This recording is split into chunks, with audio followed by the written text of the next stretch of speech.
Assalamu alaikum wa rahmatullah. Hi, any questions? Say. Yes, Abbas, what are you saying? I'm not exactly sure how to ask this question.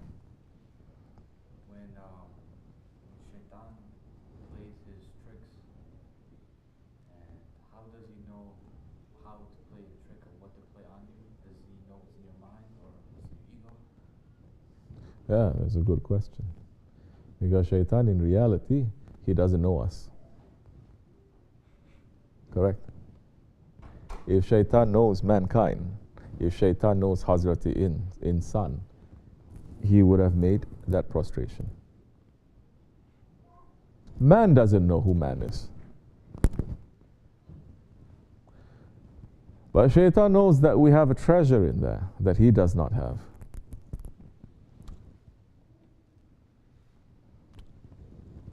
Shaitan, he is circling around inside of us. But for some, that they have taken Shaitan and they put them under their feet, they made the Shaitan to become Muslim. And some, the Shaitan doesn't come near them or where they are. Not us. Shaitan is running through us, you and me. But those ones, like Hazrati Umar, radiallahu anh, the Holy Prophet ﷺ is saying, even the Shaitans, they run away from you. Like our Shaykh, Shaitans run away from him. How does Shaitan know how to play tricks on us? In reality, Shaitan, he only whispers. He only whispers. He suggests. In reality, Shaitan cannot come near Hazrati Insan. So how does he penetrate? Because we open the door wide for him to come. When the ego, that we are not understanding, not knowing how to control it, the ego opens the door, Shaitan enters.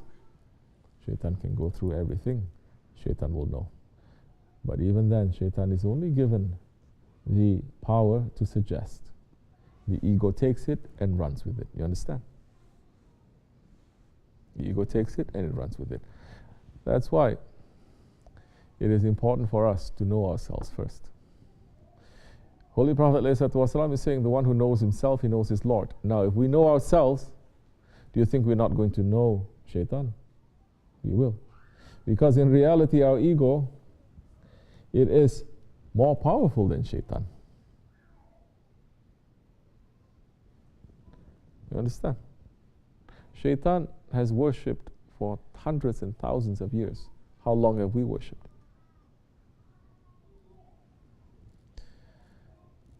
How many times Shaitan disobeyed to Allah subhanahu wa ta'ala? Once. One time. And that's because of us that Allah is saying of prostration to Adam alayhi salam, which we are all inside of Adam alayhi salam. And Shaitan refused. One time. How many times we disobey Allah subhanahu wa ta'ala? Is Shaitan ever declare himself to be the creator, to be Allah? No.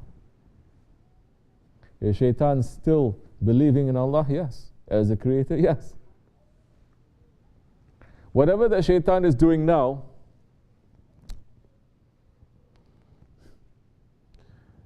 this disobedience, it is from him. But is Allah subhanahu wa ta'ala allowing him to do that? Yes. I'm speaking just from Quran.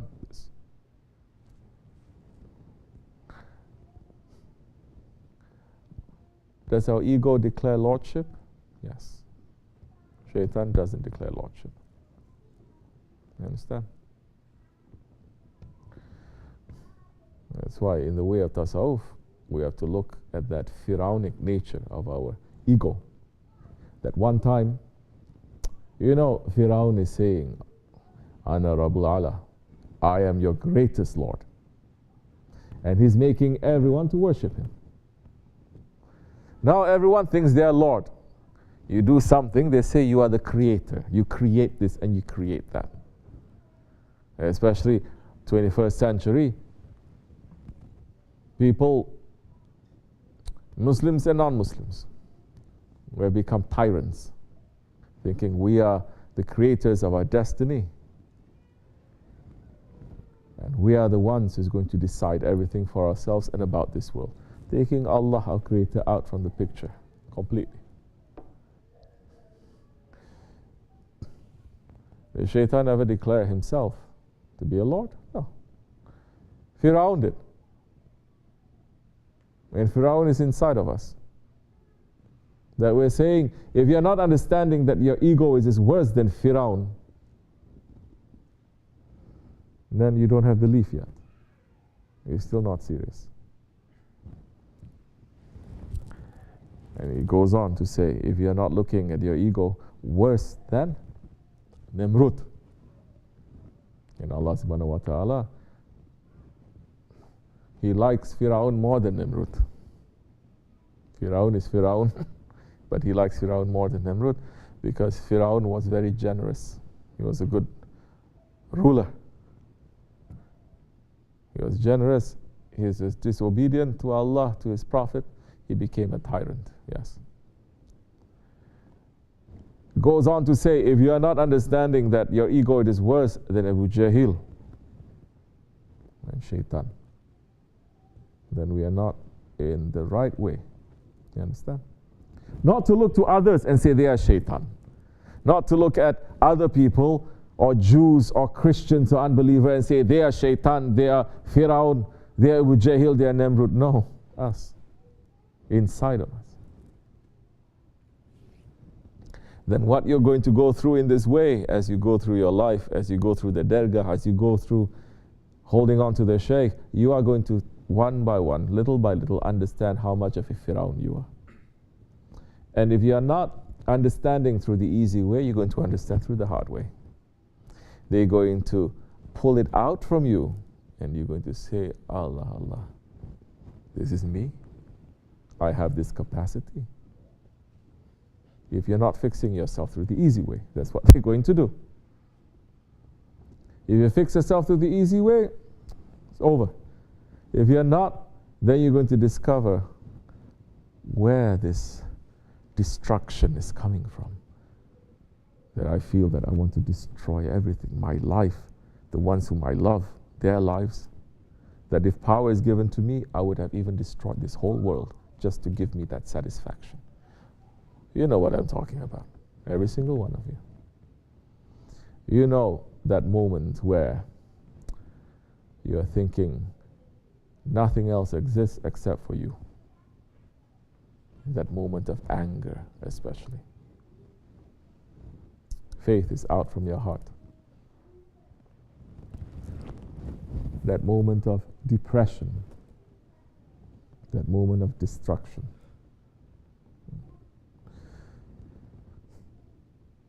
So these four things. One time,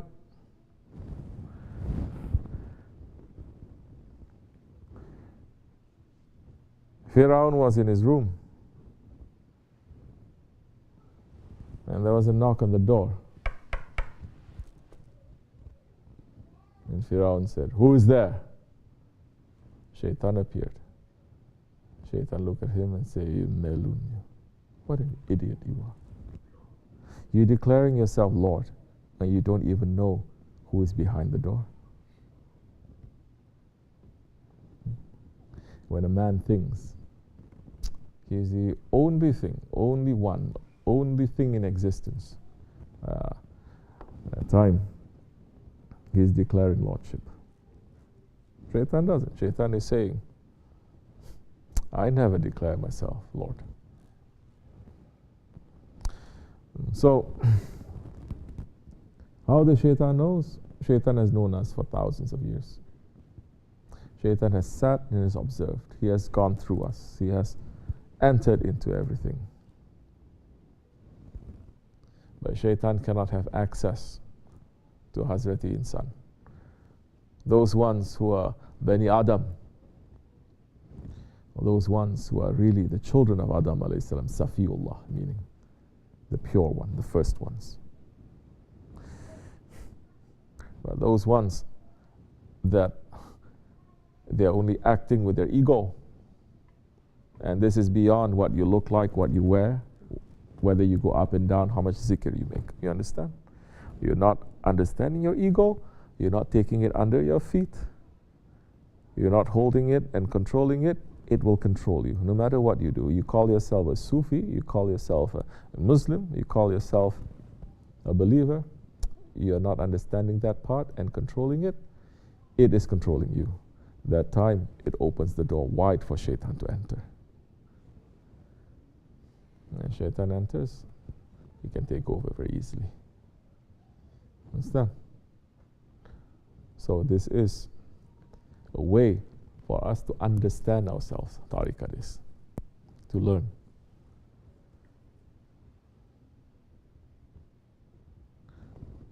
What other source of knowledge is more important than this, other than the knowledge of Allah? It is the knowledge of Khalifatullah. Understand that everything in existence is created for Khalifatullah, for mankind. The paradises were created for us. The 18,000 worlds were created for us. The hells was created for us. Everything was created for us, not for Allah subhanahu wa ta'ala. Allah subhanahu wa ta'ala has no need for any of that. It's created for us. But we have not been created for all of this. We have been created for Allah. So what is more fascinating, what is more interesting, what is more important than the knowledge of Hazrati Insan?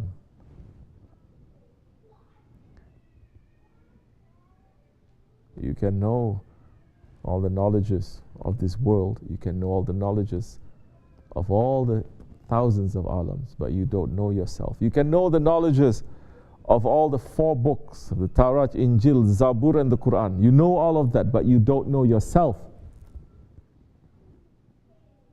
You lost everything. Allah is going to ask us knowledge of ourselves on Judgment Day. You understand? You think that question, who is your Lord?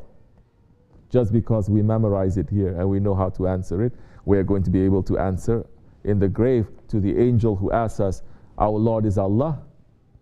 So many are going to fail because we're not understanding what is the meaning of Lord.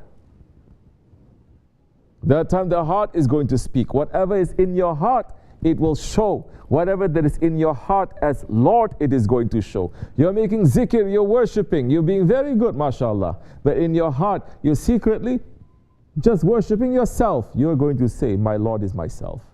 Inside your heart, you are worshipping money.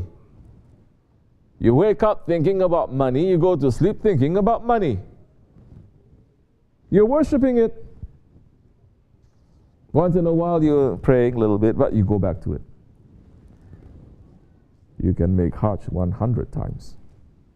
You're not circling around the house of Allah. You're circling around your ego. Because around making the tawaf, you're still thinking about money. Ya Rabbi, send me more money. Ya Rabbi, I need more money. More money. It's like you're coming into the presence of the Sultan. And the Sultan is saying, what do you want? I want money. Sultan is saying, listen carefully. Everything here in this palace, you can ask for. Everything and everyone and everything. What do you want? I want money. So take it, go. The smart one is going to say, I want you, oh my Sultan. Because with that Sultan comes everything too. But he doesn't want everything. He wants the owner. So, the knowledge of yourself, it is important. You're not going to find schools, universities, colleges, centers, organizations, websites for you to know yourself. No, you're not going to find it. This is what makes it a secret. Especially in these days, the ways, the groups, the jamaats that should be teaching about themselves, teaching you about yourself, we abandon that. And this world is entering into deeper and deeper trouble because it's still not understanding, still not learning. May Allah bring us out from that ghaflat, inshaAllah. Wa min Allahu tawfiq. Al-Fatiha.